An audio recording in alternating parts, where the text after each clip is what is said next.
네, 안녕하십니까. 여행감독 고재열입니다. 오늘 제가 여행에 대해서 말씀을 드리려고 하는데 사실 오면서 좀 겸연쩍더라고요.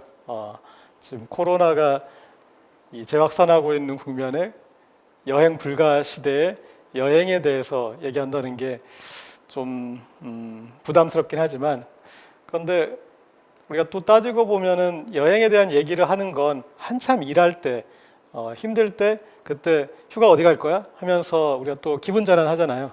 그래서 지금 우리가 코로나로 어려운 시기를 보내고 있는데 이때 한번 숨을 돌리는 그런 의미로 오늘 제 얘기를 가볍게 들어주셨으면 좋겠고요. 그리고 코로나 시대 저도 이 여행을 적극적으로 고민하는 사람 입장에서 6개월 정도 여행을 정상적으로 진행하지 못하는 그런 시간을 보내면서 여행에 대해서 좀 더 고민을 해봤습니다. 그래서 흔히 말하는 이제 포스트 코로나 시대에 우리가 어떤 여행을 할까, 그리고 또 어떤 여행이 필요해질까, 그런 얘기를 중심으로 오늘 한번 얘기를 해보려고 합니다. 자, 제가 오늘의 주제로 잡은 내용은 언택트 시대의 컨택트 기술입니다. 그러니까 코로나 시기를 우리가 한마디로 요약하면 언택트 시대죠. 예. 그래서 그동안에 혼술, 혼밥 이렇게 이제 혼자 하던 시대에서 아예 그냥 자발적 격리를 해라, 사회적 거리두기를 해라. 그래서 더 혼자가 되라고 얘기를 하는 시대가 돼버렸어요. 그래서 흔히 말하는 이제 언택트 시대가 됐는데, 저는 좀 역설적으로 이 시대의 컨택트 기술에 대해서 고민했습니다. 왜냐하면 세상 모든 일에는 이제 작용과 반작용이 있기 때문에 저는 이렇게 언택트 됐을 때 사람들은 더 외로워지고 또 고립감을 느끼기 때문에 더 뭉치려고 하고 더 함께하려고 하는 이제 그런 양상이 나타나지 않을까, 그런 고민을 했었고, 그것을 제가 여행으로 좀 어떻게 풀어낼까, 그런 생각을 했습니다. 그리고 또 여행이 할 게 많아지겠구나. 사람들이 이제 일상이 정말 더 메마르게 될 텐데, 그렇다면 뭔가가 우리의 감성을 좀 채워줘야 될 텐데 여행이 해야 되지 않을까. 그래서 저는 이런 언택트 시대 컨택트 기술에 대해서 지금 열심히 고민하고 있습니다. 그리고 이제 제가 여행 감독이라는 그 호칭을 스스로 개발했어요. 뭐 그냥 있어 보이려고 붙인 건 아니고요. 제가 좀 의도가 있는데, 우리가 흔히 이제 여행을 기획하고 여행을 진행하는 사람을 이렇게 여행 가이드라고 부르잖아요. 이게 가이드라고 하면 사람들이 귀한 줄을 좀 모르더라고요. 그리고 뭐 여행 얘기를 하면 이렇게 팔짱을 끼고 그래 나를 좀 한번 만족시켜봐 하는 이제 그런 태도인데, 제가 감독을 자처했더니 이제 좀 사람들이 그래? 그러면 뭐 어떤 의도를 가지고 이 여행을 만든 거야? 그리고 이렇게 한 걸 보니까 저런 의도가 있는 거야? 하면서 적극적으로 해석을 해주더란 말이에요. 그래서 이 감독을 자처하는 것도 괜찮겠다. 그리고 뭐 감독이란 게 어떤 자기의 의도를 구현하고 연출하는 사람인데, 내가 만들고자 하는 어떤 그 여행, 그리고 사람들이 내 여행에서 느낀 것들을 이렇게 봤을 때 충분히 내가 자처할 수 있겠다 라는 이제 그런 확신이 들어서 자처하게 되었습니다. 그 여행을 이제 연출한다라는 게 이제 뭘까? 가장 쉽게 생각하시면 코스 짜는 걸로 생각하잖아요. 여행에 이렇게 코스를 짜면, 그러니까 우리가 여행을 계획을 짠다라는 거는 여행 코스 짜는 거잖아요. 여기 가고 저기 가고 이렇게 가면 여기가 끝내줘, 여기가 맛있어, 그리고 이 뭐 호텔이 시설이 좋아, 이제 그런 것들인데, 저는 여기서 여행하고 관광하고 조금 구분을 두고 싶어요. 뭐가 뭐 더 좋고 잘났고 못났고가 아니라, 여행하고 관광 이제 어떻게 다르냐면, 자, 우리가 인생을 여행에 비유하긴 하지만 관광에 비유하지 않아요. 그렇죠? 인생을 여행에는 비유하는데 관광에는 비유하지 않아.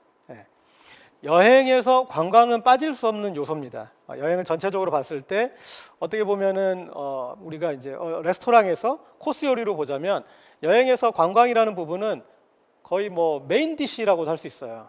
예, 그런데 그 레스토랑에서 갑자기 밑도 끝도 없이 메인 디시가 나오면 그것만 가지고 하면 맥락이 너무 없어지잖아요. 그러니까 샐러드부터 또 뭐 디저트도 먹고 그다음에 이렇게 여러 가지로 풍성해질 수 있는데, 그래서 저는 이제 그 여행에서 관광뿐만이 아니라 다양한 것들을 같이 구현하는 거죠. 사실은 관광이 목적이면은 그냥 블로그에 몇 개 글만 보고 여기 괜찮겠네, 여기 맛있겠네 하고 그냥 가면 끝인 거예요. 그런데 그 이상의 것을 여행에서 연출한다라는 거, 그것에 대해서 한번 오늘 얘기를 해보도록 하겠습니다. 자, 우리 감독하면은 영화가 제일 먼저 떠오르시죠? 여행도 영화 연출하는 것과 비슷한 것 같아요. 그러니까 감독의 의도를 구현하는 것인데, 여기서 좀 더 영화와 차이가 있다면, 영화는 거의 감독의 의도대로 만들어서 단지 그것에 대해서 관객이 어떻게 반응하고 그런 측면이라면, 여행은 훨씬 더 저는 좀 상대적인 것 같아요. 참가자들과 좀 유기적으로 소통하면서 만들어야 돼요. 저는 이제 그런 표현도 쓰는데 쪽대본 여행이라고. 그러니까 그 미리 연출된 대로 여행을 하는 거는 여행에서 저는 그렇게 좋은 여행이라고 생각하지 않아요. 왜냐하면 우리가 흔히 천시와 지리와 인화라고 하는데, 그 상황에 맞춰서 진행을 해야 되는 거죠. 그러니까 처음에 애초에 계획을 세울 때는 우리는 대부분 날이 좋은 상황을 생각하고 계획을 세우잖아요. 그런데 날이 너무 안 좋아, 비바람이 몰아쳐, 그러면 거기에 맞게 스케줄을 또 한번 바꿔야 되는 것이고, 또 사람들을 보니까 이 사람들이 너무나 지금 쩔어 있어, 피곤해. 그런데 또 무리하게 스케줄 다 구현할 수 없겠죠. 그런 식으로 유연하게 그 사람과의 어떤 그 상대성을 가지고 만드는 게 좀 여행과 영화의 저는 좀 차이라고 생각합니다.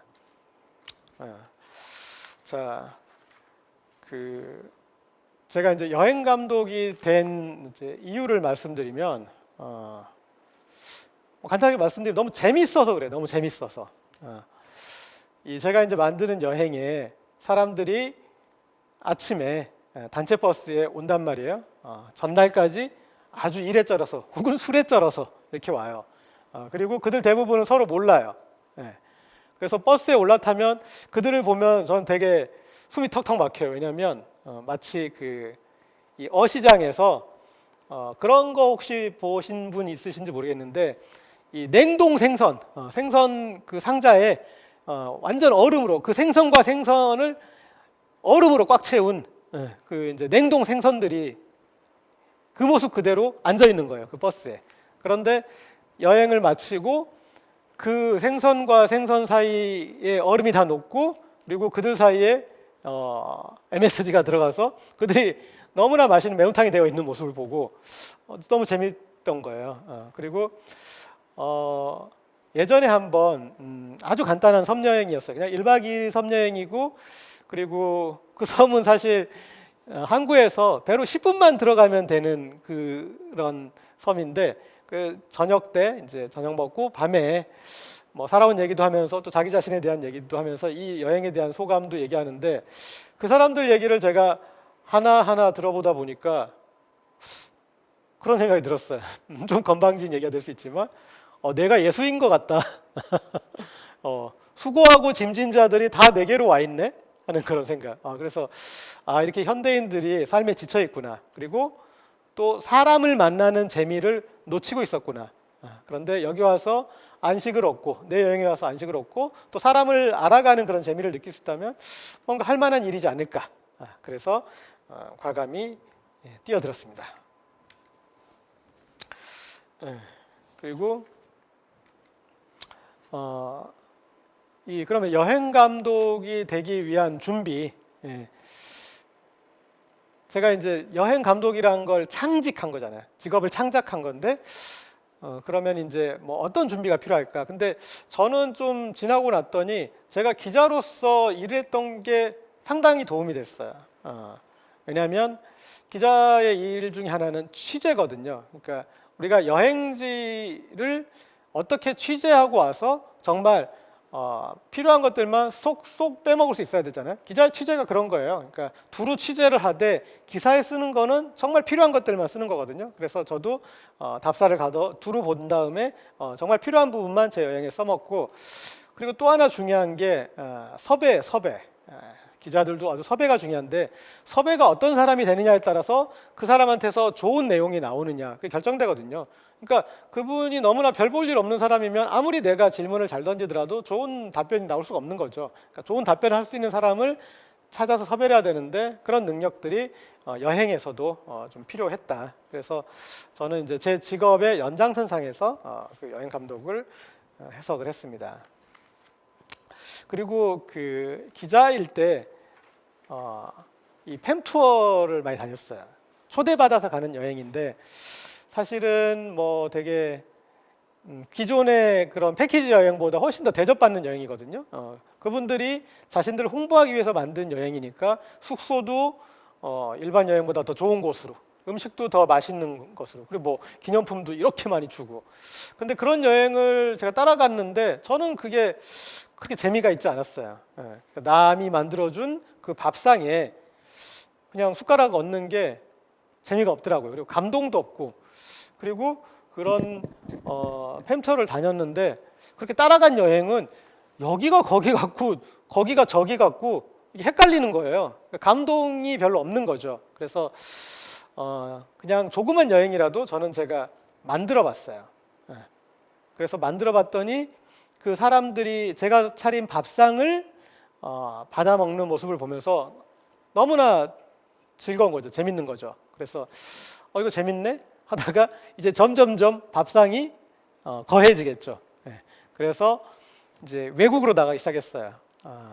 처음에는 그냥 일본에 가서 뭐 사케 투어라고, 제가 이제 또 뭔가 그 좀 어떤 테마가 있는 걸 좋아하는데, 그 일본 술이 좀 궁금해가지고 사케 양주장 찾아다니면서 그런데 이제 근데 뭐 술만 마시면 의미가 있겠나, 그래서 세 가지 좋은 물이라는 테마로 일본 여행을 만들었는데, 하나는 마시는 물, 사케, 그리고 보는 물에서 일본은 일본의 북부 지방은 3월 이후에도 눈이 엄청 쌓여 있는 곳이 있어요. 그래서 그런 이제 설산 풍경을 볼 수 있는 곳, 또 마지막으로 담그는 물, 온천이 있는 곳. 그래서 그런 이제 좋은 세 가지 물을 테마로 해서 그런 여행을 이제 만들었었는데, 그 다음에 점점점 이제 간이 커져가지고 코카서스, 감차카, 아프리카, 히말라야, 쿠바, 뭐 그런 오지 여행, 일본에서도 야쿠시마 같은 그런 그 원시적이고 오지인 곳에 여행을 만들었어요. 그런 여행은 제가 궁금한 곳인데, 기존의 여행 프로그램은 제 성에 차지 않아서 제가 이제 여행사와 뭐랄까 좀 단판을 지었죠. 뭐냐면, 자, 이런 여행을 하시는데 제가 사람들을 모아줄 테니 제가 원하는 방향으로 여행을 수정해 주실 수 있을까요? 하니까 여행사들이 사람만 모아준다면 얼마든지 수정할 수 있습니다 그러는 거예요. 그래서 그래, 그럼 한번 이제 고쳐보자. 그래서 제 의도대로 그 여행들을 조금씩, 많이는 고치지 못했지만 점점점 제 의도에 맞게 스케줄을 짜가지고, 그래서 이제 제가 또 사람들을 모아서 이제 여행들을 만들어봤어요. 그래서 해보니까 그래, 뭐 어떤 여행이든 어디든 나는 갈 수 있겠다. 그래서 되게 자신감이 생겼어요. 그리고 다음 여행에는 여기서 내가 더 많은 어떤 그 감동을 한번 연출해보자. 코로나 때문에 가지는 못했는데 제가 이탈리아 북부의 돌로미테 지역에 이제 트레킹 여행을 계획했었어요. 근데 그런 여행을 계획할 때 저는 이제 뭐 거기 어디가 제일 풍경이 좋아? 어디가 제일 맛있어? 그리고 거기서 이동할 때는 뭐가 편리해? 이런 것만 생각하지 않고 거기에 이제 제가 슈퍼바이저 그룹들을 짰어요. 거기에는 이제 이런 분들이, 제가 아는 셰프 중에 이탈리아 북부 지역에서 요리 유학을 하신 분이 계세요. 그래서 그분에게 여행에 같이 가지 못하지만 여행자들의 단톡방에 같이 있으면서 이탈리아 음식 중에 북부 음식의 특징은 무엇이고 요리법의 어떤 특징은 뭐고, 그 다음에 좋은 재료가 뭐고, 그래서 어떤 음식을 먹으면 좋고, 또 어떤 걸 먹을 때 뭐 어떤 소스를 어떻게 활용하고, 그런 것을 그 요리사가 또 얘기해 줄 수 있고, 또 제가 아는 분 중에 세계 민속음악 전문가가 있는데, 그분이 또 그 여행에 대해서 말씀하시면서 이탈리아 음악 중에 북부 지역의 특성은 뭐고, 여기에 선율이 어떻고 어떤 악기를 어떻게 쓰고, 그러면 그런 얘기를 들으면 평소에는 그런 얘기 듣는 거에 사람들이 1도 관심이 없겠죠. 하지만 현지에 가서 귀로 흘러나오는 음악을 들으면서 그 얘기를 들으면 쏙쏙 들을 거예요. 그래서 이제 그런 것들, 그리고 또 뭐 산악 전문가를 통해서 그 이탈리아 북부의 산악 루트에 대해서 설명을 또 듣는 거예요. 그래서 이 지역은 주요 산악 루트 비아페라타가 1차 세계대전 무렵에 대부분 형성됐다. 그러면 왜 산악 루트가 전쟁 중에 형성됐느냐? 그것은 전쟁에서 적군을 막기 위한 그 기지를 구축하기 위해서 군인들이 가야 되는데 산악 훈련을 받지 않았기 때문에 위험하니까 그들을 간단한 산악 훈련만 받고도 고산에 적응할 수 있도록 산악 루트를 만들었다. 그게 이제 비아페라타다. 뭐 그렇게 이제 여러 가지 얘기들을 해줄 수 있는 사람들 다 들어서 여행의 느낌을 풍성하게 만드는 거죠. 하여튼 그런 것들을 이제 저는 연출하고 있고요. 자, 그 다음에 누구를 위한 여행을 만드느냐. 여기에서 저는 이제 제가 만족시킬 수 있는 사람의 범위를 되게 좁혔어요. 기존의 패키지 여행은 모두를 만족시킬 수 있는 여행으로 개발됐거든요. 그러니까 남녀노소 그리고 뭐 여러 가지 이제 여러 제약 조건을 다 극복할 수 있는 모두를 위한 여행을 만들었는데 저는 제가 만족시킬 수 있는 부분을 좀 줄였어요.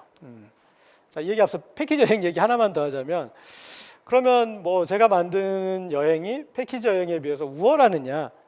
그렇게 또 함부로 말씀 못 드리겠어요. 왜냐하면 우리나라 패키지 여행에 가장 큰 문제가 있는데, 그 문제는 뭐냐면 너무나 잘 만든다는 거예요.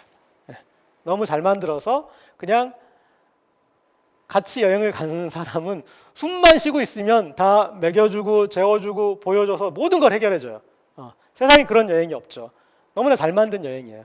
그런데 좋은 여행자가 될 수 있는 사람들을 너무나 수동적으로 만들어주는 그런 문제가 있는 것 같고, 저는 이제 그에 비해서 제가 좀 대상을 정했어요. 그러니까 저의 어떤 저를 바탕으로 한 10살 위로 아래로만 했어요.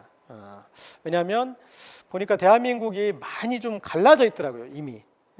그래서 그 갈라진 간격에서 혐오도 나타나고 그러는 건데, 좀 6070 세대를 봤더니 이분들은 너무나 이념적으로 좀 다르셔가지고 여행지에 가가지고 서로 불편해질 수가 있을 것 같다는 생각이 들었고, 또 20대나 이런 좀 어린 또 청춘들은 뭐랄까 좀 기성세대에 대한 약간 피해의식이 있을 수밖에 없는 사회적 조건, 그분들이 문제가 아니라 사회적 조건이 좀 그런 게 있어서 그런 부분도 있고, 젠더의식도 좀 서로 다른 것 같다. 그래서 기성세대가 뭐랄까 선의로 얘기를 해도 이게 이들에게 칼이 될 수 있겠다. 정말 선의의 어떤 그 악행이라고 해야 될까요?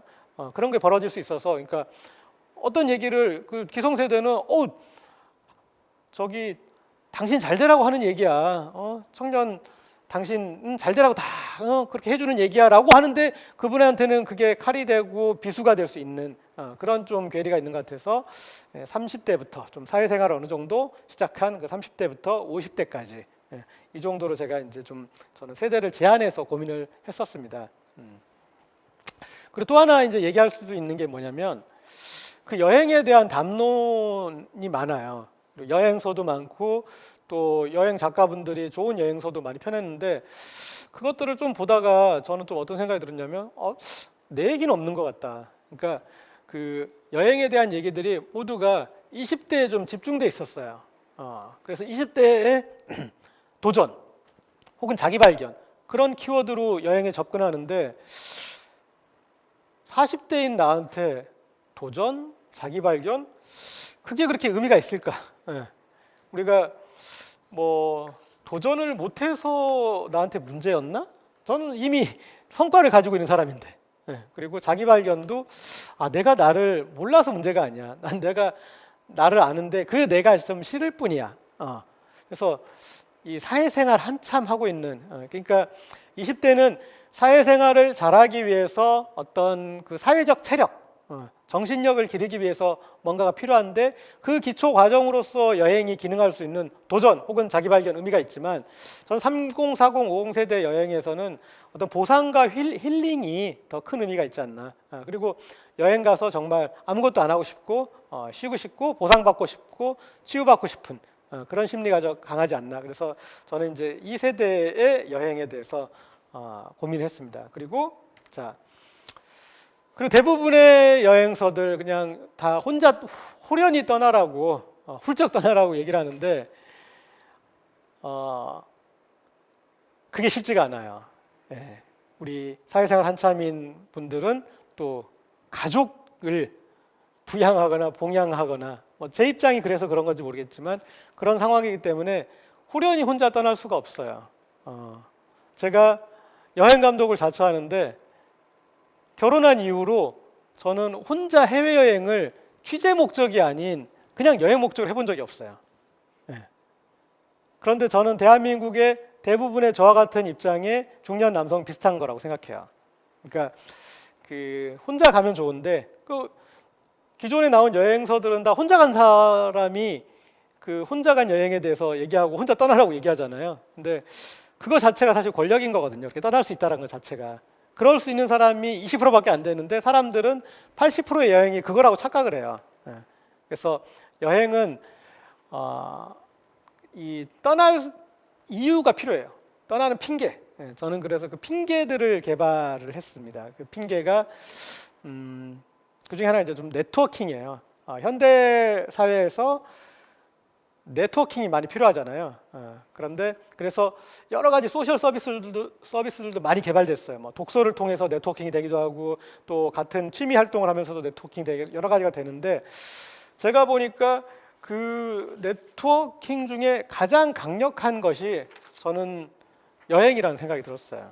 그러니까 다들 도시에서 아웅다웅 모여가지고 뭐 책 읽고 취미 활동하고 뭐하고 그러는데 제가 보니까 아니 그냥 도시를 같이 떠나면 되는 일인데 도시를 같이 떠나면 그냥 그게 네트워킹인데 우리가 도시에서는 같이 경쟁하고 그렇게 살지만 도시를 같이 떠나면 적응하기 위해서 서로 협력해야 돼.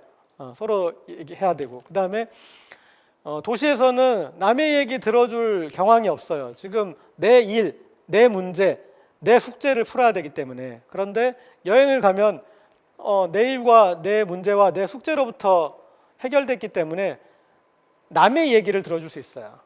드디어 그래서 서로 교감하는 것들이 가능해지니. 그래서 제가 봤을 때는 최고의 어떤 그 네트워킹이 여행이다 라는 생각이 들었는데, 자, 아까 얘기했던 기존의 패키지 여행은 이 숙제는 풀어줄 수 없습니다. 현대 사회 패키지 여행들은 그런 식으로 하지 않아요. 왜냐하면 그렇게 하면은 구성원들 간에 문제가 생길 수 있어서 분절시켜요. 그래서 저는 여행 가면 무조건 단톡방을 만드는데 패키지 여행 그런 거 만들지 않고 그리고 그 안에 서로 엉키는 것들도 최소한으로 해요. 근데 저는 이 여행을 통해서 좋은 사람들을 알아갈 수 있다면 좋은 기회니까 그걸 이제 적극적으로 판을 만드는 역할을 하고요. 그리고 그 여행을 갔다 오면 냉동 동태들이 어우러져 가지고 하나의 해물탕이 된다고 그랬잖아요. 그래서 하나의 마을이 만들어진다라는 느낌이 들었어요. 그래서 여행을 기획하고 만드는 일은 마을을 만드는 일이다. 마음을 함께하는 그런 마을. 비록 몸은 좀 떨어져 있더라도 마음을 함께하는 어떤 그런 마을이란 생각이 들었고, 지금 사진에 보이는 이 모습이 제가 여행을 연출해서 같이 섬에 가가지고 석양을 보면서 배경으로 찍으며 결정적인 순간을 나눴던 우리 여행 친구들인데 정말 좋은 이 마을이 되었어요. 저는 또 이분들의 이분이 직업이 사실은 어떤 건지도 모르고 또 나이대도 그냥 추정만 하거나 그렇더라도 이분의 어떤 그 여러의 인격 중에 여행의 인격에서 내가 본 그 부분을 저는 이제 좋아하고 사랑하고 같이 그 마을을 일궈낸 거죠. 그래서 이제 우리가 현대 사회를 살아가는 데 있어서 이 일로 아는 사이와 여가로 아는 사이가 이제 좀 구분이 되는 것 같아요. 이 부분에서 조금만 제가 여기가 그래도 사이버 대학이니까 학문적인 얘기로 말씀드리면 우리가 흔히 현대 사회를 게마인샤프트와 게젤샤프트 요걸로 나누잖아요. 게마인샤프트는 좀 전통 사회적 성격이 있는 공동체적인 성격이 있는 그런 그 모임이고, 게젤샤프트는 이익사회, 현대사회의 어떤 그런 모습인데 점점 우리 사회가 전통적인 사회에서 현대사회로 넘어가고 있다라는 이제 그런 그 얘기들 하잖아요. 자, 우리가 그 모습을 어디서 확인할 수 있냐면 예전에는 회사에서 직장 동료들을 같이 집들이에 초대했어요. 뭐 집을 사거나 뭐 사지 않더라도 뭐 전세를 새로 가거나 아니면 또 새로 결혼을 해서 살림을 내면은 직장 동료들을 초대했어요. 네. 그런데 최근에 그런 것은 보신 적 없으시죠? 상상할 수도 없고. 그러니까 예전에는 회사가 여러 가지 어떤 친척 집단처럼 그런 그 전통사회 역할을 했었는데 지금 안 하고 있는 거죠. 예전에는 또 회사가 적극적으로 이 회사 동료들이 돌잔치도 가고 막 그랬는데 지금은 이제 그런 일들이 점점점 멀어지고 있습니다. 그래서 그런 이제 이 우리가 일로 만난 사이는 게젤샤프트가 되고 있는데, 그 빈틈을 여가로 만난 사이, 단지 취미 집단인데 그 취미 집단이 제가 보니까 게마인샤프트 역할을 하고 있었어요. 그러니까 그래서 이 집단이 더 뭐랄까 이 경조사도 더 챙기고, 그리고 사람들이 그 안에서 서로 또 역할을 하려고 그러고 정을 주고받으려고 하는, 그래서 이 여가로 아는 사이가 지금은 좀 필요하다. 그리고 그 집단이 준거 집단화 되는 양상을 보였어요. 이렇게 카카오톡 단톡방을 보면은 일로 아는 사람들을 모아놓은 단톡방보다 이렇게 여가로 아는 사람들의 모아놓은 그 단톡방이 훨씬 더 활성화 지수가 높았어요. 네. 그래서 우리한테는 늘 어떤 그 준거 집단을 필요로 하는데 점점 일보다는 여가, 그중에서 여행, 이게 좀 강력한 준거 집단을 만들어낸다 하는 그런 생각이 들었고요. 자, 거기서 저는 이제 여행을 통해 만들어내는 어떤 느슨한 연대의 어떤 많은 가능성을 봤어요. 그러니까 이 느슨한 연대를 제가 이제 여행자 플랫폼이라는 그걸 통해서 한번 이제 구현하고 있는데, 자, 여행자 플랫폼이라는 개념은 뭐냐면 우리가 여행 박람회를 가잖아요. 그러면은 세계 각국의 여행지들이 각자 이 자기 자랑을 하고 있어요. 여기 오면 행복합니다. 근데 제가 만든 여행자 플랫폼은 뭐냐면 여행자들이 먼저 모여 있는 거예요. 그래서 어떤 여행을 가고 싶은 사람들인지, 그리고 어떤 재능이 있고 어떤 매력이 있고 또 어떤 기능이 있고 뭐 그런 사람들이 모여서 이제 집단을 이루고 있으면 제가 어떤 여행을 제안했을 때 가장 거기에 적합한 사람들을 제가 골라가지고, 고른다기 표현보다는 신청을 받아서 그분들과 여행을 만들어내는 거예요. 그러니까 이거를 언제 제가 생각하게 됐냐면 한 10여 년 전쯤에 히말라야 트레킹을 갔었는데, 그때 저를 초대한 사진가분이 그런 식으로 이를테면 여행자를 컬렉션한 거죠. 그래서 건축가도 부르고 패션 디자이너도 부르고 또 사진가도 부르고 또 여행가도 부르고 화가도 부르고, 그렇게 다양한 분들을 불렀더니 어디에 우리가 갈 때 각자의 전문 영역이기 때문에 어디에 가서는 건축가가 설명을 해주고, 또 어디에 가서는 패션 디자이너가 히말라야 사람들의 패션에 대해서 얘기를 해주고, 또 그 오카리니스트가 갔는데 그분은 풍경 좋은 곳에서 오카리나를 연주해주고, 그러니까 너무나 풍성한 여행이 되는 거예요. 그래서 내가 아는 사람들과 좋은 곳에 가는 여행이 최고 여행인 줄 알았는데 그게 아니라 이렇게 서로를 견인해 줄 수 있는 사람들이 모여서 가는 여행도 너무나 멋진 여행이 될 수 있겠구나. 그래서 그렇게 여행을 갈 수 있는 그런 사람들을 모아보자 해서 제가 여행자 플랫폼을 구축하기 시작했고, 지금 한 8개월 정도 지났는데 1000여 명의 사람들이 신청을 해서 지금 있습니다. 그래서 이분들은 지금 이제 느슨한 연대 상태에 있다가 하나하나의 이 여행이 진행될 때마다 이제 마을을 만들어내고 있는 거죠.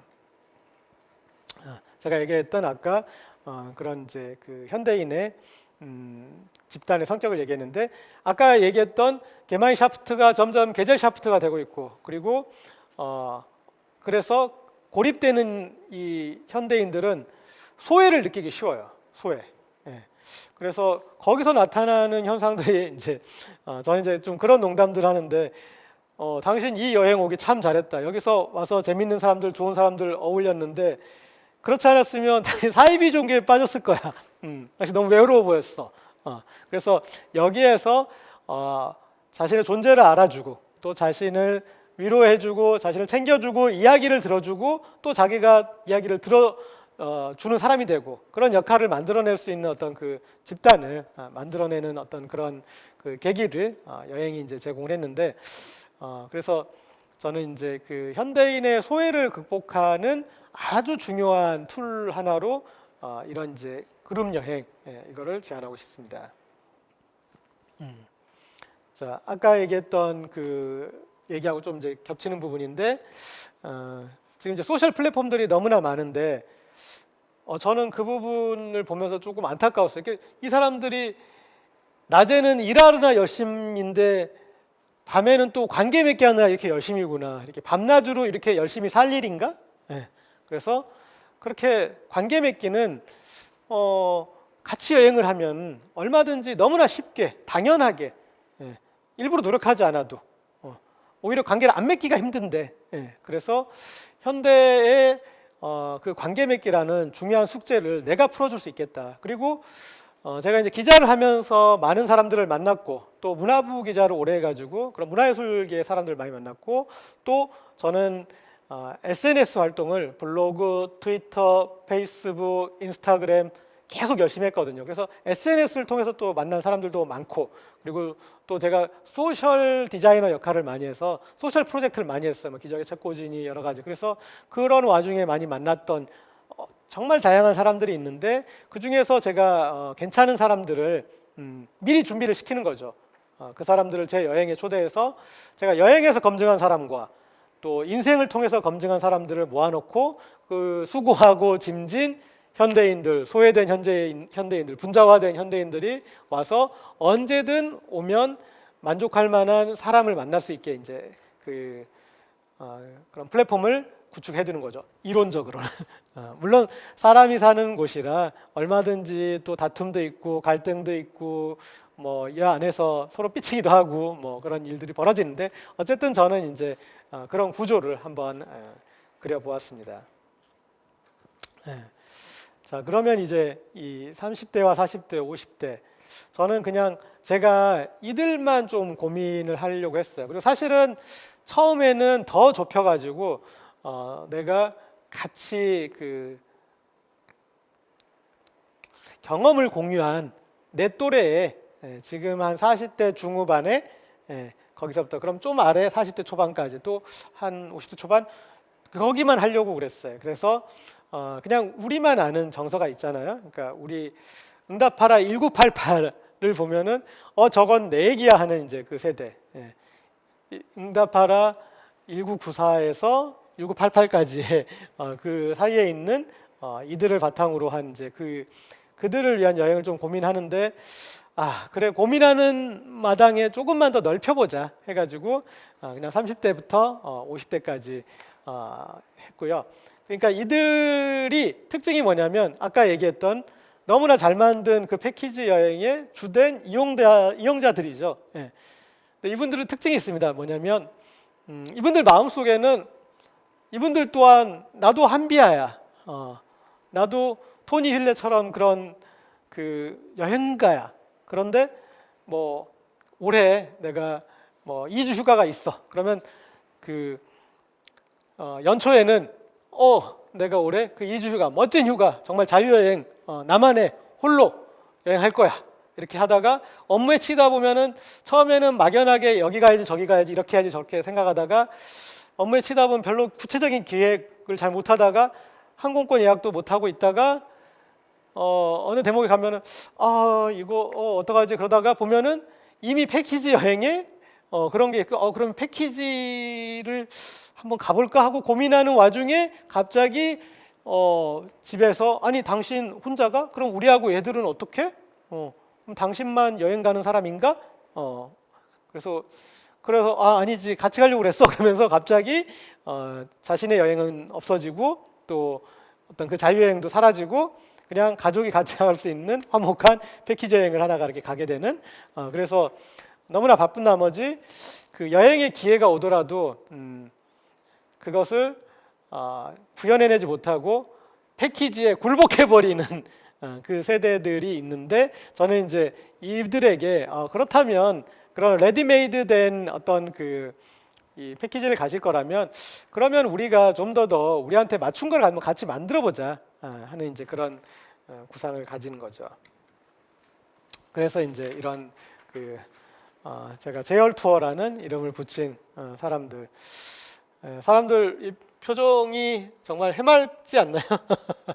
예, 보면은 쉰을 전후로 하는 분들이 많이 보이는데 그런 분들의 그 표정이 이렇게 밝아졌잖아요. 저는 제 여행의 그 성패로 삼는 기준 중에 하나가 있는데 특히 이제 저보다 연배가 많은 우리 형님들, 누님들 이들에게 내가 의미 있는 그 여행을 만들었구나 안 만들었구나 할 때 기준선이 뭐냐면 제가 그분들에게서 소년을 보았을 때 그러면 저는 너무나 뿌듯해요.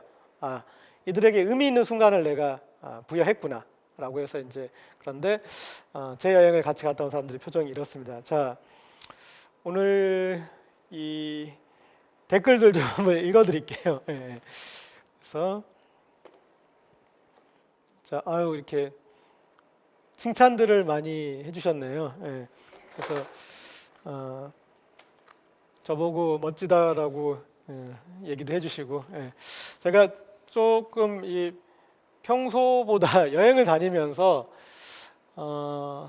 좀 이렇게 복장이나 이런 게 좀 거해진 것 같아요. 그러니까 예전에는 뭐 이런 꽃무늬 남방이나 뭐 이런 이제 베레모 비슷한 모자들을 쓸 생각을 이 시내에서 못했었는데 그냥 좀 마음을 열어놓으니까 이런 옷을 입고 이런 어떤 모자를 쓰고 다니면 좀 더 자유로워지는 것 같아요. 그리고 사람들이 자유롭게 봐주면 자유롭게 행동을 해도 거부감이 별로 없잖아요. 그래서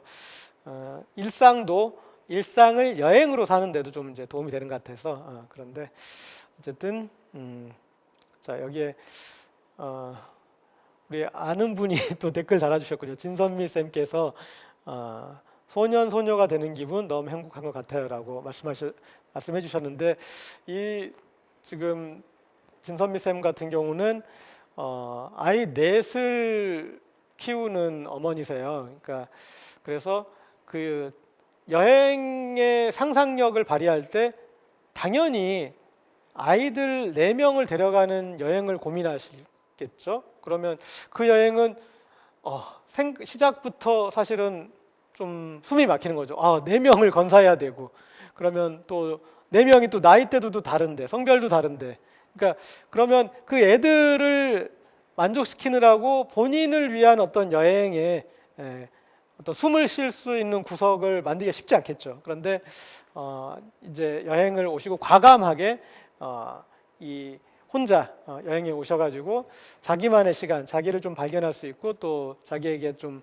숨쉴 겨를을 주는 그런 기회를 가지셨거든요. 그래서 그래서 이제 저는 그 여행을 우리가 이제 잘 못 가는 시대니까 그럼 여행 가서 하는 것들을 여행 가기 전에 서울에서도 얼마든지 할 수 있지 않느냐. 우리가 재밌는 게 평소에 미술관 가지 않으시던 분도 또 평소에 건축물 감상하지 않으신 분들도 평소에 공연 관람하지 않으시는 분들 여행 가면 다 하잖아요.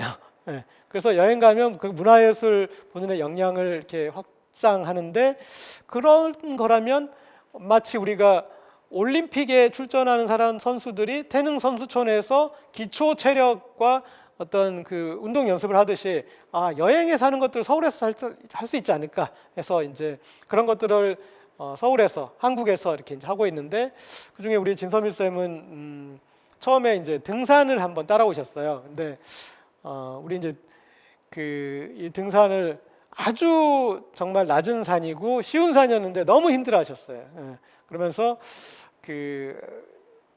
그랬는데 결국은 그래도 사람들이 같이 기다려주고 함께해서 그 산을 마치셨는데 그런 다음에 자신감 얻으시고 그 뒤에 아주 다양한 등산들을 하게 돼서 본인의 어떻게 보면 여행력이 커졌는데 저는 이제 이 커뮤니티와 네트워킹 된 곳에서 그 가장 큰 효용은 그렇게 서로가 서로를 견인해 주는 그런 것 같아요. 그리고 또 이분은 어떤 특징이 있으시냐면 아이넷을 공동 육아로 했기 때문에 또 아이들을 데리고 가는 그 여행에 있어서는 중요한 역할을 할 수 있어요. 그래서 그 노하우로 어떤 식으로 루밍 방 배치를 하고 또 어떤 식으로 이제 프로그램을 갈지 그런 부분들을 또 잘 하시는데 어쨌든 그렇게 이제 우리는 사회에서 갈고 닦은 자신의 역량을 여행에서는 베풀면서 나누면서 함께 할 수 있죠. 자, 그래서 아까 그 밝은 표정의 그런 모습이 연출될 수 있었던 거는 이 여행의 전체적인 느낌이 1990년대 청춘들, 그때 제가 대학을 다니고 그때 이제 한참 그 청춘을 보냈던 그 시기에 우리가 MT 멤버십 트레이닝이죠. 멤버십 트레이닝을 했을 때 그 느꼈던 정말 1박 2일 짧은 시간인데 너무나 친해져 오는 그 느낌, 그 느낌을 지금 우리 나이에 한번 재현한다면 그 정도로 저는 여행을 만들어요. 그런 그 톤 앤 무드로. 그래서 이분들이 이제 어울리게 하고 거기에 조금 더 이제 좀 뭐랄까 포인트를 둘 때가 있어요. 그러니까 좀 더 뭐랄까 예산을 쓸 수 있거나 지원을 받았다 그럴 때 저는 좀 이렇게 아티스트들을 초대해서 이분들을 통해서 우리가 훨씬 더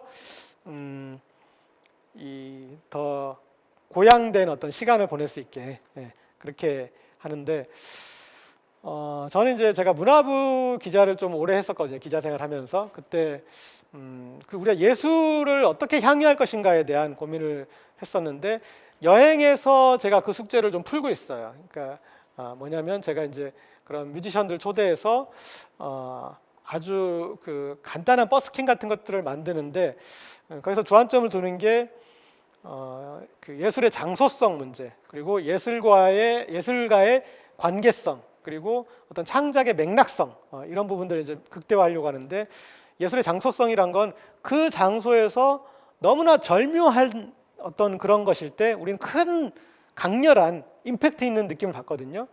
예전에 같이 지리산 트레킹을 하는데 정자가 나왔는데 그 중에 있던 멤버가 소리하시는 분이었는데 그냥 이 배낭에서 부채를 하나 꺼내더니 그 정자에서 부채를 확 펴면서 소리를 하는 거예요. 근데 그때 너무나 전율을 제가 느꼈었거든요. 아 그렇구나. 여기서 할 수 있는 최선의 공연은 저 소리였다. 그런 식으로. 그래서 어디 이제 석양이 너무나 예쁜 곳이라고 해서 그러면은 그 석양에 강렬한 플라멩코를 한번 얹어보면 어떨까? 그런 식으로 해서 저는 장소성을 살리는 그런 공연하고 또 하나는 관계성입니다. 예술가의 관계성. 그러니까 그 예술 행위를 하는 사람이 자기와 관계가 있다고 느낄 때 사람은 집중하게 되잖아요. 자, 우리 유치원 그 졸업 공연을 가는데 그 부모가 그 아이들 하는 걸 보면서 이 평론가의 자세로 팔짱 끼고 보지 않아요. 그냥 이 눈을 그냥 똑바로 뜨고 우리 애가 저거 보세요. 저 엑스트라 하는 우리 아이 정말 나무 같지 않아요? 뭐 이렇게 그렇게 이제 보는데 그래서 여행을 통해서 같이 여행 친구가 된 사람의 공연을 봤을 때는 그 관계성이 있기 때문에 훨씬 더 집중해서 평소에 본인이 관심 없었던 장르를 할지라도 집중해서 보게 된다는 거죠. 또 하나는 이제 창조의 맥락성인데 같이 여행을 하면서 그런 그 경험을 한 것을 또 창조로 연결했을 때 그것을 같이 느끼는 느낌들이 남다른다는 거죠. 제가 지리산에서 트레킹 여행을 만들었는데 어느 계곡을 가서 쉬게 됐는데 제가 보니까 사람들이 그 순간을 너무나 즐기고 있는 거예요. 그래서 그냥 푹 쉬자. 아주 그냥 한나절을 거기서 쉬어버렸는데 나중에 거기서 쉬었던 해금 연주자 한 명이 그때 쉬면서 들었던 물소리로 음악을 연주했더라고요.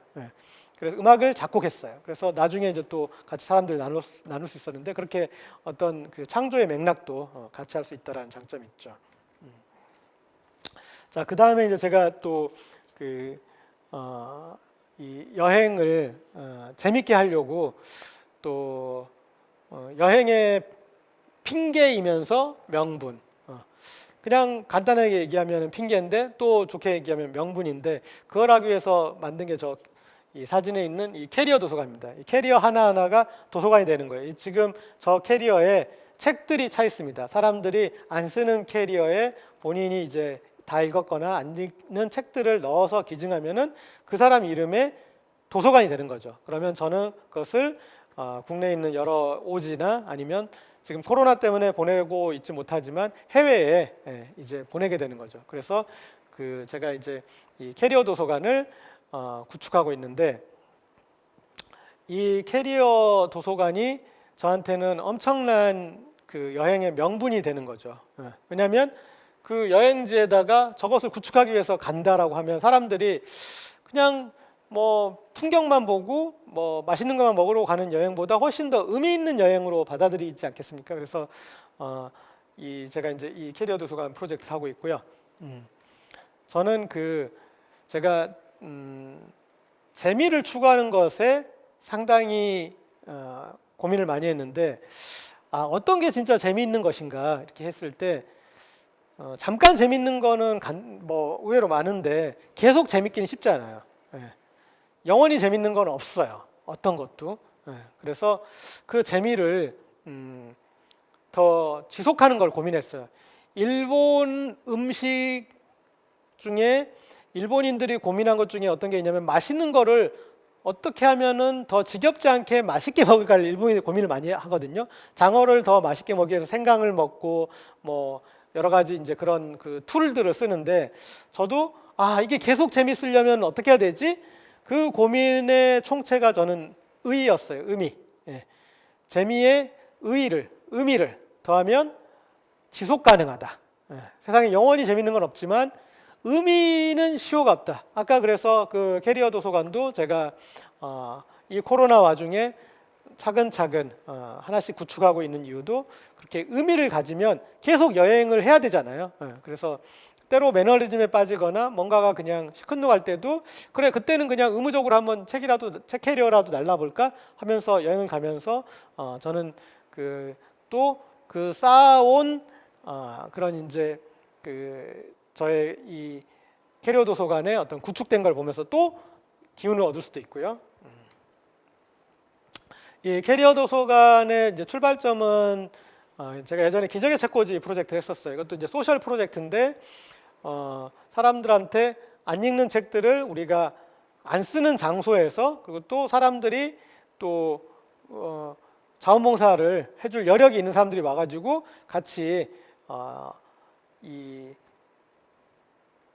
책 정거장을 만든 다음에 책이 필요한 사람들이 와서 가져갈 수 있게 한번 구축하자 해서 그 기적의 책꽂이 프로젝트를 제안했는데, 2011년부터 2012년 여름까지 한 1년 반 정도 해서 무려 11만 권 정도를 모았어요. 4개의 시즌에서. 그래서 제가 이제 그런 그 원경험이 캐리어 도서관의 이제 어떤 원천이 됐는데,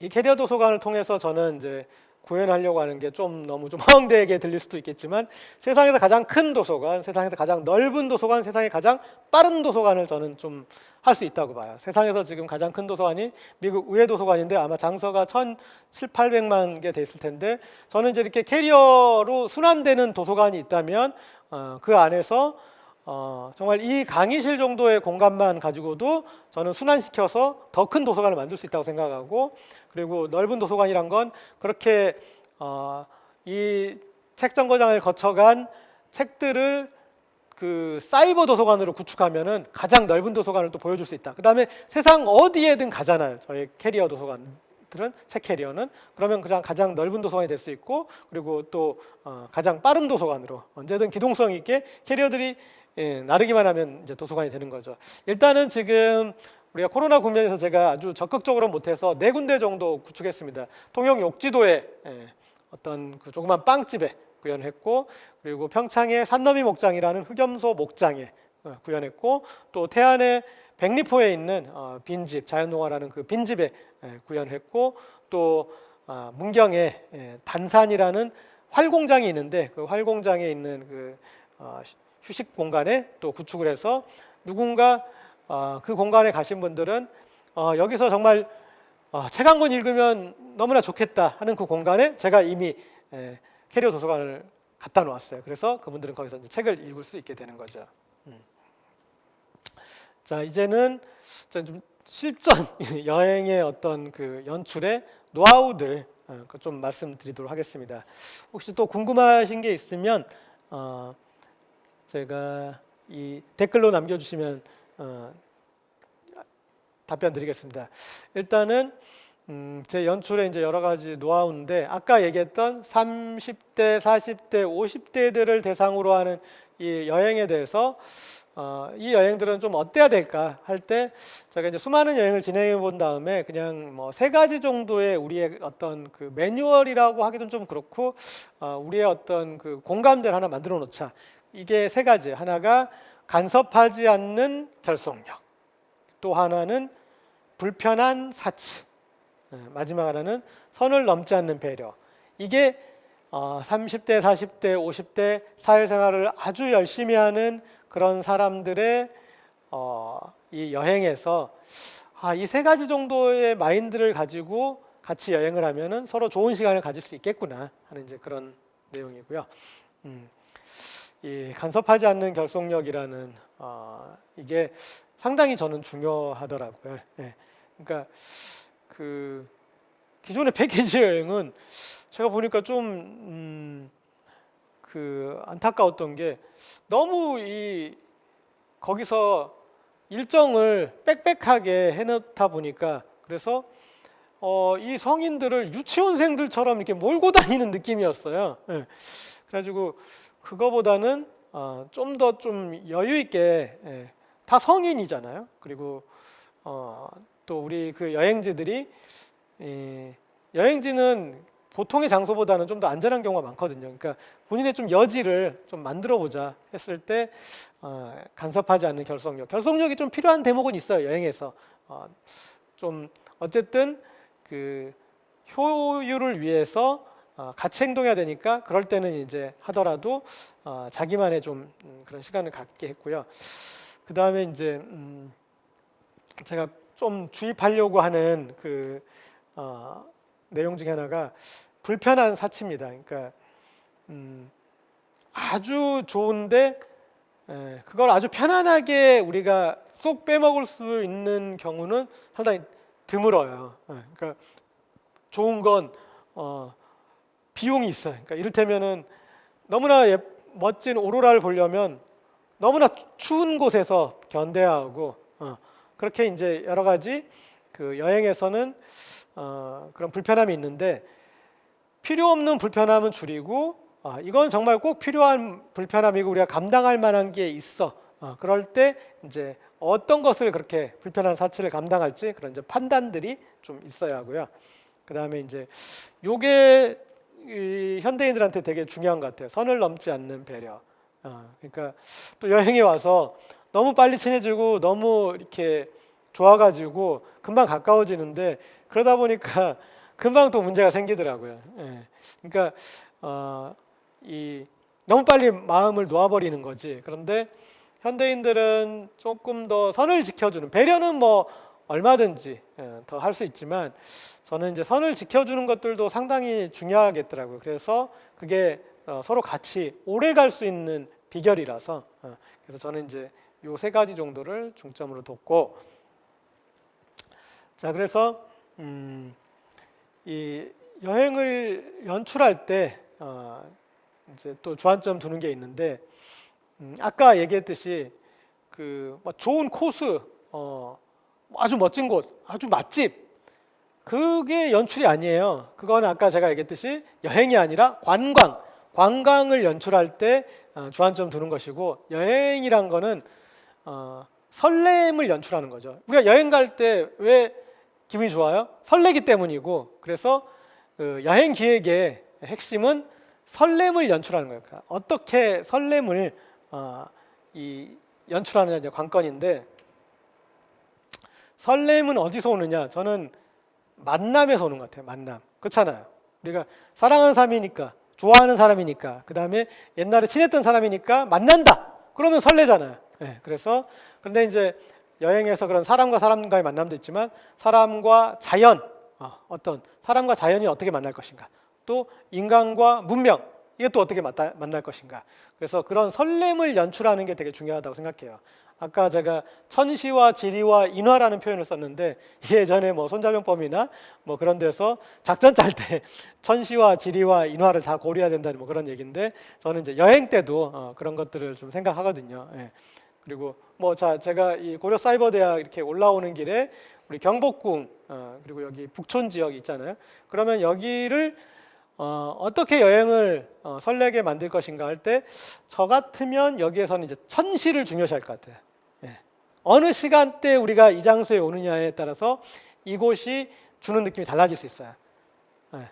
9 to 6로 가장 사람들이 많을 때 여기 오는 게 감동일까요? 아니면 그 사람들이 오기 전, 분주하기 전, 혹은 그 사람들이 빠져나간 뒤에 밤, 어떤 게 나을까요? 답이 있죠. 예. 그렇게 이제 어떤 그 시간을 달리하는 것도, 같은 공간을 시간을 달리하는 것도 또 방법이고, 뭐 누구와 또 무엇을 타고 혹은 걸어서 그렇게 각기 다르게 하는 것도 이제 연출의 방법인 거죠. 자, 그 다음에 저는 그 여행에서 제가 많이 써먹는 방법인데, 서로가 서로에게 이 다가가게 할 때 제가 이제 매칭을 시켜줘야 되잖아요. 중매자 역할을. 아까 그 동태들, 냉동 동태들이 서로 이렇게 헤엄치고 다니게 이제 녹여줘야 될 때, 그때 제가 많이 쓰는 것들은 이제 이 끌어내기예요. 그 사람 안에 있는 어떤 것들을 끌어내서 사람들과 나누면 그게 너무나 이제 그 사람을 사람들이 친근하게 느끼게 되는 거죠. 작년에 제가 정읍의 한옥으로 여행을 갔다 왔는데, 그때 돌아오는 버스에서 참가자 중에 한 교수님을 불러가지고 특강을 부탁드렸어요. 교수님, 우리 딱 10분짜리 특강 한번 하시죠. 반도체에 대해서. 여행 가서 반도체에 대해서 특강을. 상상할 수가 없겠죠. 근데 그때가 어떤 때였냐면 한일 반도체 소재 분쟁이 있던 때예요. 한일 무역 갈등이 한창이고, 그중에 반도체를 수입 못하면 어떻게 되는 거지 하면서 이제 고민일 때, 그때 제가 반도체 전공하는 교수님을 불러서, 자, 우리는 반도체 어떻고 저쪽으로는 관심 없고요. 그래서 일본이 저 반도체 소재 수출을 막으면 우리나라 반도체 산업은 끝장나는 건가요? 에 대해서 말씀해 주세요. 라고 했더니 이제 그 교수님이 전공자로서 그거는 뭐 우리나라 반도체 산업이 미적분을 풀어내는 정도의 숙제를 할 수 있는 역량이 있는데, 저기 밑에 있는 수열이나 집합이나 그 정도의 문제 정도밖에 되지 않는다. 그리고 그쪽에 관련된 라인의 담당자들이 여름 휴가 정도를 반납하는 정도의 불편함만 감당한다면 극복할 수 있다 라고 이제 얘기를 해주셨는데, 언론에서 그렇게 우리나라 끝장나는 것처럼 보도가 가는 국면이었는데, 그 교수님은 그런 식으로 해설을 해줬고, 결국은 그 교수님 얘기대로 되었죠. 우리는 수월하게 이제 어떤 그 반도체 소재 그 분쟁에서 승자가 되었는데, 그 사람들은 여행 가서 반도체 특강을 들을 것이라고는 상상도 못했지만, 그러나 그리고 그 반도체 전문 교수님도 여행에 가서 반도체 얘기를 하게 될 줄은 상상도 못했지만, 그 반도체 얘기를 듣고 했는데 아주 즐거운 또 1시간 10분이 연출됐잖아요. 그러니까 저는 그런 이제 그 끌어내기도 중요한 어떤 역할을 한다고 보고요. 하나 또 생각나는 사례가 있는데, 아프리카 여행을 갔는데, 그때 자기소개를 할 때 저는 그냥 계속 전업주부만 해서 별다른 게 없어요. 다만 목소리가 너무 카랑카랑해서 식당에서 사람들이 여기요 여기요 했을 때 다른 사람 얘기는 안 들어도 자기가 여기요 하면은 종업원이 듣고 온다라고 얘기하셨던 분이 있었어요. 근데 우리 여행팀의 아프리카에 어떤 일이 벌어졌었냐면, 그 면세구역까지 이제 검색을 마치고 들어갔는데, 거기서 다시 탑승구역으로 가는데 또 검색대가 있는 거예요. 근데 마침 비행기가 몰리던 시간이어가지고 갑자기 그 검색대로 막 사람들이 몰려들었어요. 그러면서 우리도 큰일이 난 거예요. 그 가이드가 얼른 오더니 빨리 우리도 여기를 지나가야지 비행기를 탈 수 있다. 쇼핑 그만해라. 그래서 이제 사람들이 거기를 뚫고 가려고 가서 몸싸움을 시작했는데 그렇게 하자마자 한 여성분이 쓰러진 거예요. 그냥 쇼크가 와서. 그래서 이제 그분을 좀 이제 침착하게 좀 간호한 다음에 했더니 좀 깨어나서 여기서 하루 쉬겠느냐 아니면 가겠느냐 그랬더니 그분이 또 우린 또 의지 한국인이니까 가겠습니다. 그래서 그러면 자 우리가 이제 여기를 뚫어야 되는데 우리 멤버 중에 여기 소방관이 계시니 그 소방관이 자 이 쓰러진 여성을 엎는다. 그리고 보니까 우리한텐 의사분은 없지만 약사가 한 분 계시니 옆에 의료진으로 동행하신다 하고 그 다음에 그 아까 얘기했던 카랑카랑한 목소리를 가진 그분을 우리가 모셔서 제가 모셔서 자 우리 어머님이 이머전시를 카랑카랑하게 외쳐주십니다 라고 부탁을 드렸어요. 그리고 저도 이제 같이 갔는데 정말 그분이 이머전시를 외치니까 이 홍해가 갈라지듯이 길이 뚫려서 우리가 거기를 갈 수 있었어요. 지나갈 수 있었어요. 예. 그래서 그리고 이제 그 사람들은 그분에 대해서 계속 그 추억을 간직하겠죠. 예. 중국의 고사, 맹상군의 고사에 계명구도라는 고사가 있는데 그 계명구도를 저는 이제 실생활에서 한번 겪은 것인데 어쨌든 저는 이제 그런 끌어내기를 통해서 사람들을 합니다. 그래서 이제 끌어내야 되잖아요. 그러면 그 끌어내는 데는 또 저의 기자 활동을 했던 노하우들이 좀 발휘가 됩니다. 예. 왜냐하면 기자라는 직업은 끌어내야 되잖아요. 저 사람들의 지식을 혹은 정보를 끌어내야 되는데 그때 질문이 중요해요. 어떻게 질문하느냐, 어떻게 물어보느냐가 중요한데 그래서 이제 여행에서 사람들이 자기 얘기를 어떻게 편하게 할까 그것은 내가 질문으로 어떻게 끌어내느냐 그 문제겠다 해서 제가 정돈한 어떤 그 질문이 세 가지예요. 예. 다시 하라면 못할 것 같은 내 인생의 변곡점이 무엇인가? 이 여행에서 무엇을 얻어가고 싶은가?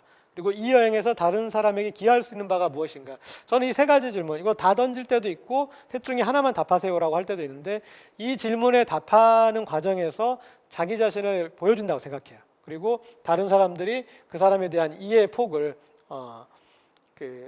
높이는 그런 질문이라 생각하는데 수강하시는 분들도 다음에 모임을 할 때 이 질문 한번 활용해 보시면 효과를 보실 수 있을 겁니다.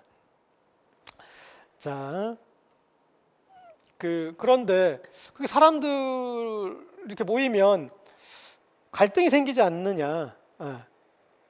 그리고 그 사람들 또 좋은 사람도 있지만 나쁜 사람도 있을 텐데 이제 뭐 그런 것을 하잖아요. 근데 아까 제가 마을을 만든다고 했잖아요. 근데 저는 그게 중요한 것 같아요. 뭐냐면 제 여행에 오는 사람들은 착한 사람만 오고 나쁜 사람들은 안 오는 것도 아니고 뭐 그렇잖아요. 근데 저는 이 여행에서 중요한 건 착한 사람이 오느냐 나쁜 사람이 오느냐가 아니라 여기에서 같이 착하게 행동하게 만드느냐 나쁘게 행동하게 만드느냐의 차이가 있다고 생각해요. 자, 기존의 패키지 여행하고 비교해 볼 거예요. 기존의 패키지 여행에서는 그 여행에서 본인의 만족을 얻는 게 중요하잖아요. 옆 사람과의 관계는 없으니까. 그러니까 만족을 얻기 위해서는 가이드에게 요구할 거 요구하고 받아낼 거 받아내야 된단 말이죠. 그때 세련되게 요구하면은 매너가 있는 사람이고 세련되지 못하게 요구하면 진상이 되는 거죠. 근데 우리가 같이 마을을 만드는 이 여행 그리고 자기 자신도 여기에 어떤 그 이미지 메이킹을 해야 되는 거잖아요. 그래서 여기서는 그 사람이 착했던 게 아니라 착했던 거 악했던 거가 중요한 게 아니라 착하게 행동할 어떤 그 계기를 만들어준 거죠. 네. 그래서 그런 이제 그걸 하고 그 다음에 또 하나는 좀 숨을 곳을 줘야 돼요. 혼자 할 수 있는 여지 그리고 본인 뜻대로 하고 싶은 것들 그거를 좀 이렇게 많이 열어줘야 돼. 그런 것들이 조금 이제 갈등을 그래도 좀 방지할 수 있는 어떤 저의 노하우 중에 하나입니다. 그리고 그런 와중에 이제 아까 제가 얘기했듯이 여러 가지 이제 견인을 해서 저의 이제 여행에는 여러 소모임들이 있는데 그때 조금 잘하시는 분이 새로 하려고 하는 분들을 견인해주고 계세요. 그래서 예전에는 제가 이제 등산 모임을 합니다. 그러면 고민을 했어요. 자, 앞에는 우리 가장 이제 이 길을 잘하는 누가 선두를 섭니다. 그 다음에 맨 뒤에는 사람들을 받쳐줘야 되니까 가장 등산력이 좋은 어느 분이 합니다. 그 다음에 제가 중간에 있으면서 앞뒤를 좀 보면서 전체적인 밸런스를 맞추겠습니다. 이렇게 뭐 그런 설계를 했었는데 지금은 그게 필요 없어요. 왜냐하면 서로가 서로를 견인하면서 챙겨주기 때문에 알아서 그냥 자기 역할을 찾아가시는 거예요. 그래서 저는 그냥 그 등산에 따라가지도 않아요. 왜냐하면 알아서 잘 하시고 알아서 잘 뒤풀이하고 가시니까. 예. 그래서 이런 이제 서로가 서로를 견인할 수 있게 그 계기를 만들어준다는 이 팀워크가 너무나 자연 발생적으로 생기는 거잖아요. 예. 자, 이제 우리 여행 이야기도 막바지로 가고 있습니다. 자, 여기 보면 우리 복리단길님이 아까 했던 얘기 중에 세련됨과 진상은 한 끗 차이라는 표현 하셨네요. 예, 그렇죠. 사실은 이 한 끗 차이죠. 진상은 저도 진상이 될 수 있는 거예요. 왜냐하면 제가 얻고자 하는 바가 명확하고 그리고 저 상대방이 이렇게 해야지 줄 것 같다 그러면 그렇게 과감하게 할 수도 있는 거니까. 예, 그런 부분이 있고.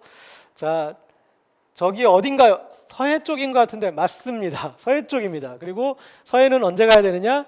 지금 이제 늦여름으로 가고 있는데 이런 늦여름에서부터 초가을 때, 요때 가시면 석양이 정말 좋습니다. 이렇게 어떤 이제 장마나 더위가 지면서 가을 하늘이 열리고 그랬을 때 이제 석양이 좋고 우리가 석양이 예쁜 뭐 코타키나발루나 뭐 발리나 이제 이런 얘기들 많이 하는데 그쪽에 적도나 북해기선 지역에 석양이 유화라면 저는 우리나라 서해 석양을 파스텔화라고 말해줄 수 있을 것 같은데 우리 석양만의 아름다움들을 좀 볼 수 있고요.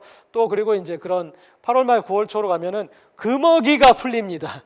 예, 그 금어기 특히 꽃게 금어기가 풀려요. 그러면 그때 꽃게에 가면 살이 꽉 차고 살이 달디단 꽃게를 드실 수 있습니다. 그래서 자, 이제 이 강의 듣고 빨리 플랜 세우려면 8월 말 9월 초에 서해 섬으로 여행 계획을 잡으시기 바랍니다.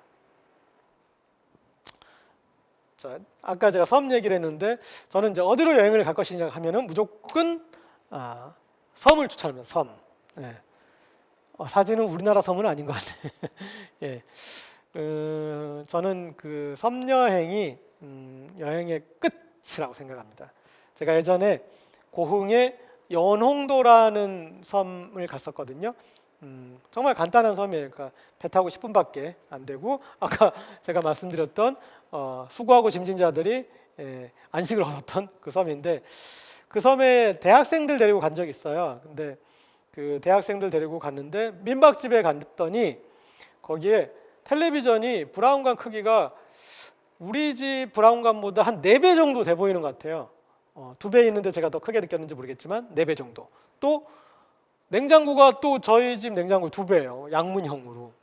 아직 우리 집에서는 양문형 안 쓰던 때였는데 어쨌든 그런 양문형 냉장고 2대나 있고 그래서 이게 어떻게 된 거예요? 왜 아니 저기 텔레비전 브라운관이 큰 거는 뭐 눈이 안 좋으셔서 그럴 수도 있겠지만 아니 식당도 안 하시는데 왜 냉장고 이렇게 큰 걸 쓰시나요? 라고 했는데 보니까 그 어르신이 그런 얘기 하더라고요. 여기에 어느 재벌그룹 회장이 1년에 한 번 정도 이렇게 와가지고 그냥 가만히 있다가 어디 가서 산책도 하고 그냥 낚시나 좀 하다가 그리고 일주일 있다 간다. 그리고 올라가면은 그 회사 냉장고가 내려오고 그 회사 이 TV가 내려오더라. 이렇게 얘기를 하시는 거예요. 그래서 그걸 보면서 그 대학생들한테 봐라. 섬 여행이 여행의 끝이다. 그 재벌 회장이 너희들이 가고 싶은 그 고급 리조트를 못 가봤겠느냐 아니면 정말 그런 그 휴양지를 못 가봤겠느냐. 그런데 이분이 안식을 얻는 곳이 이 섬이지 않느냐. 이렇게 섬 여행은 여행의 끝이다 라고 이제 실증적으로 주장을 했던 적이 있습니다. 그 섬을 제가 추천하는 이유는 여행감을 극대화할 수 있기 때문이거든요. 그러니까 우리 앞에 섬 하면 그러니까 여행감이란 거는 여행을 왔다는 느낌이잖아요. 저는 그 여권 없는 해외여행 그런 표현들 이제 섬여행이라고 하는데 그런 느낌을 섬이 주는 것 같아요. 그래서 섬에 사람들 데려가면 조금 과장하면 우리들만의 행성에 온 느낌을 줄 수 있어요. 그래서 저는 이제 그룹 여행할 때 섬을 좀 활용하는데 그래서 이제 조금 성수기 더 지나면 더 한적해질 텐데 섬을 한번 좀 겨냥해 보시길 바라고요. 그리고 또 그리고 이제 여행을 기획할 때 되도록이면 이제 성수기 또 패키지 투어의 일반 코스들 그런 것들보다 좀 더 한번 비껴선 곳들 한번 좀 찾아보세요. 우리 지방에 여행 갔을 때 지인이 있으면 그 지인 따라서 맛집을 가잖아요. 그러면 이제 그 지인이 그런 얘기 하잖아요. 뭐냐면 서울 사람들 오면 저길 가는데 여기 사람들은 여길 가. 이긴 거잖아요. 네, 그렇게 그래서 너무 좀 공식처럼 어딜 가는 것보다는 조금 이렇게 비껴서서 한 번씩 이렇게 좀 보셨으면 좋겠고요. 그리고 이제 제가 잘하는 게 여기 섬여행 단점 누가 얘기하셨네 댓글에. 그쵸? 물가가 비싸죠. 근데 또 우리가 이해해야죠. 왜냐하면 섬에 그 물가가 비쌀 수밖에 없는 이유가 있잖아요. 예. 그렇게 그 육지에서 다 가지고 가야 되는데 그것들 쌀 수가 없잖아요. 그러니까 그 부분을 우리가 좀 이해하고, 그다음에 섬이 사실은 단점도 많죠. 예. 섬에 가면 사람들 회 먹을 줄 아는데 요새 물고기들이, 그러니까 고기가 잘 안 잡혀가지고 어업을 안 하는 섬들이 많아요. 그래서 그 가서 회를 먹을 수 없어요. 그냥 냉동 생선들이 있는데 없는 경우도 있고요. 아니면 말린 것들이나 그런 건 있어도 회를 못 먹을 수도 있고 불편한 거 많죠. 그래서 좀 섬 여행을 더 잘하고 싶으시면 저는 캠핑력을 기르라고 말씀드리고 싶어요. 그래서 자신이 숙식을 해결할 수 있으면 훨씬 더 멋진 섬 여행 할 수 있거든요.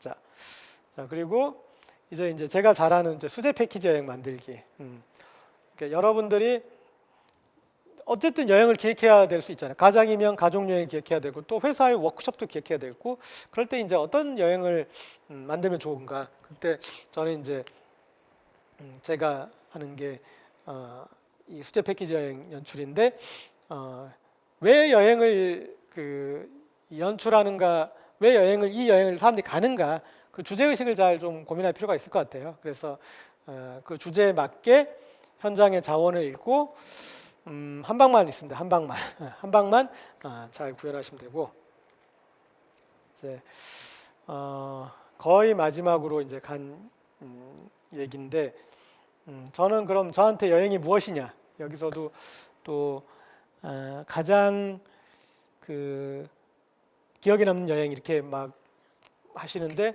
저는 저에게 마지막 제 여행이 제가 이제 죽음을 맞이하는 여행일 것 같아요. 저한테 이제 제가 마지막 저의 여행의 기획은, 그러니까 어떤 얘기냐면, 예전에 우리는 여행 중에 죽는 걸 객사라고 그랬어요. 객사. 부정적인 의미죠. 집에서 편안히 죽지 않고 왜 거기 가서 모르는 사람들 사이에서 죽어? 했는데, 지금은 저는 또 반대인 것 같아요. 우리가 여행 가서 가장 행복한 순간에 내가 좋아하는 사람들, 교감하는 사람들과 죽는 것과 그냥 혼자 집에서, 집이 아니죠. 우리가 상태가 나빠지면 아마 병원의 중환자실에서 조용히 죽겠죠. 그럼 어떤 게 더 행복할 것인가? 제가 이제 여행 플랫폼을 만들겠다고 했더니 아는 화가분이 박수를 치시면서 드디어 나는 이제 우리 고 감독님 덕분에 죽음을 준비할 수 있게 됐다 말씀하시더라고요. 그러니까 그게 무슨 얘기인가요? 그때는 저도 잘 이해가 안 됐어요. 그러니까 여쭤보니까 우리 어머니가 아주 좋은 요양원에 지금 이제 가 계시는데, 몸이 안 좋아서 이제 좀 불편해서 가 계시는데, 가봤더니 나는 너무나 화가 났다. 왜 화가 났느냐? 왜 우리 엄마가 저렇게 자기만 알고 이기적이고 자기 잘난 척만 하는 저 사람들 사이에서 죽어가야 하는지 너무 화가 났다. 그런 얘기를 하시더라고요. 그래서 그걸 보면서 내가 같이 그런 그 여행을 할 수 있다면, 죽음을 준비한 여행을 같이 할 수 있다면, 나는 내가 가장 좋아하는 사람들과 가장 행복한 순간을, 가장 좋은 경험을 하면서 마지막까지도 행복을 쟁취하고 갈 수 있지 않겠느냐. 우리가 일상은 늘 행복의 조건을 만든 행위잖아요. 일상 하나하나에 나는 이걸 해서 행복해. 나는 회사에 출근해서 너무나 행복해. 나는 회사에서 이게 또 야근하게 돼서 너무 행복해. 그런 건 아니잖아요. 그러니까 일상은 우리한테 행복의 조건을 만들기 위해서 하는 행위인데, 거기에 우리가 여행은 구체적으로 하나하나를 행복을 쟁취하는 행위들이에요. 맛있는 거 먹어서 지금 이 순간에 행복을 쟁취하고, 또 좋은 풍경을 봐서 또 그 순간에 행복을 쟁취하는데, 여기에 저는 마지막 죽음까지도 우리가 대비할 수 있는 것 같아서 저는 그 여행들을 대비하고 있습니다. 저는 제 엄청난 비핵 플랜 중에 하나가 저만의 이제 크루즈선을 하나 띄우는 거예요. 저희 아까 말씀드렸던 그 여행자 플랫폼에 그 동아리의 멤버들이 이제 몇천 명, 몇만 명이 되면은 그 크루즈선을 띄우면 그 크루즈선은 영원히 멈추지 않고 세계를 도는 거죠. 그리고 그 멤버들이 알아서 A부터 Z까지, 뭐 A부터 B까지, A부터 C까지 그 기간을 타는 거고. 그래서 근데 그 여행을 이렇게 하다가 거기에서 저는 이제 마지막으로 한번 이제 마무리하고 싶다라는 그런 생각을 했는데, 자 어쨌든 우리 지금 제가 했던 이야기들은 코로나 시대, 여행이 불가능해진 그런 시대에 그 다음 여행을 한번 좀 고민해 보자, 설계해 보자라는 차원에서 했고요. 누구나 그 여행이라는 그 계기를 통해서 어떻게 그 사람이 행복을 하나하나 잘 낚아채가는지를 훈련하는 것 같아요. 근데 저는 그 여행에 대해서 고민할 때 그런 패키지에 이렇게 의탁해가지고 내가 행복을 하나하나 뽑아낼 수 있는 기회를 놓치지 말자. 그거는 어떤 거라고 비교할 수 있냐면 데이트를 외주 주는 거랑도 같아요.